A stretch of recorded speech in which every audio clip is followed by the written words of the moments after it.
A child is dying, a man is preparing to stop being a man, and somewhere between those two facts, something ancient is waking up. This is not a story about magic. It is a story about what you have to give up to save someone you love.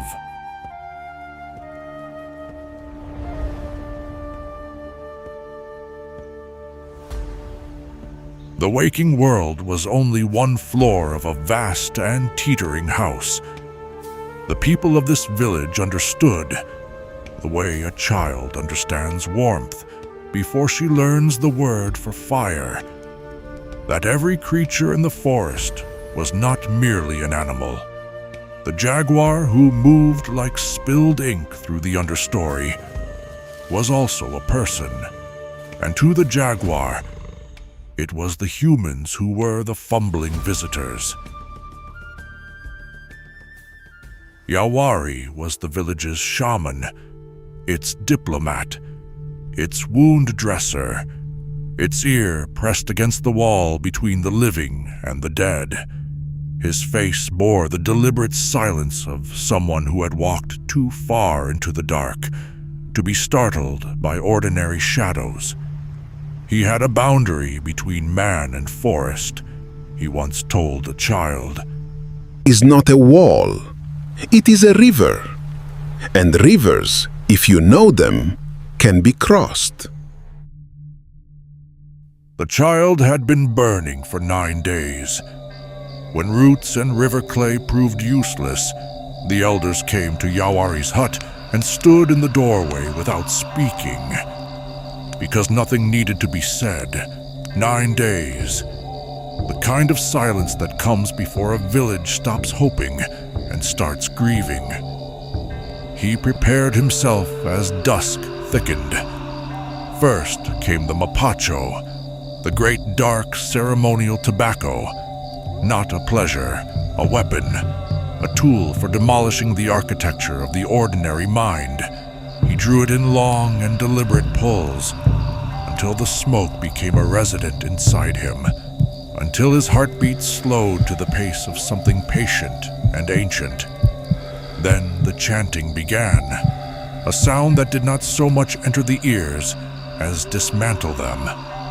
The self is the first thing you must be willing to lose. The jaguar does not carry its name into the dark. The spirit realm did not welcome you.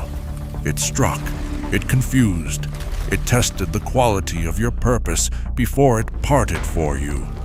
Yuruparí climbed the vine hand over hand, through cold and then heat, through silence that pressed on the eardrums like deep water, through layers crowded with the small, urgent spirits of roots and insects, upward, upward, until, there, at the high crossing, the master of animals, sitting as though he had never moved, and never would, the return was never simple. Now Yuruparí carried something inside him that was not entirely human, a borrowed sight, a predator's appraisal. To see through the jaguar's gaze was to see without the comfortable lies that human perception requires. The malevolent spirits that preyed on the sick, visible to this gaze the way a deer is visible to a cat, clearly, completely, without drama, not possession, not erasure, a partnership of necessities. He found it, crouched at the child's shoulder, pale, stubborn, the kind of thing that believes it cannot be seen. Yuruparí looked at it with eyes that were not entirely his.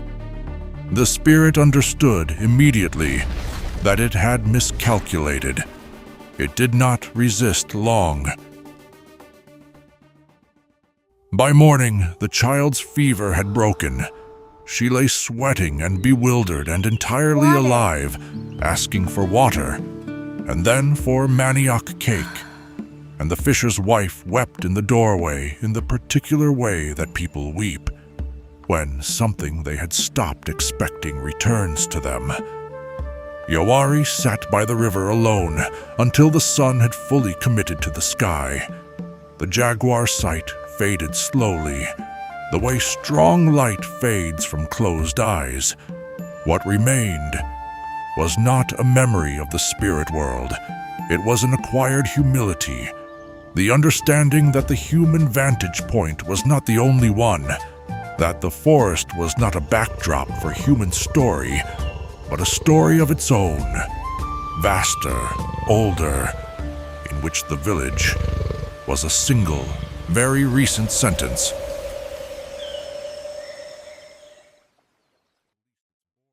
The world stayed in balance not because shamans policed its borders, but because some humans, some of the time, remembered that the borders were illusory. He had made his life a practice of listening, with the bones, with the smoke-stilled mind, with the borrowed sight of the apex predator who moved through green darkness and feared nothing because it understood everything it needed to. The forest remembers those who listen with more than ears. Yuruparí did not speak of what he had seen. This was not secrecy. It was the instinct that keeps a person from describing a color to someone who has never opened their eyes. What he carried back was a way of moving, a stillness behind the eyes. The child recovered, and the legend passed forward not in books, but in the specific words of a chant whose meaning, translated roughly, is, "I see you seeing me. We are both therefore real." The forest still holds this knowledge. It waits, as old things wait, for the next person willing to shed enough of themselves to receive it. And if you have followed Yuruparí this far into the dark, then perhaps the forest has already decided something about you.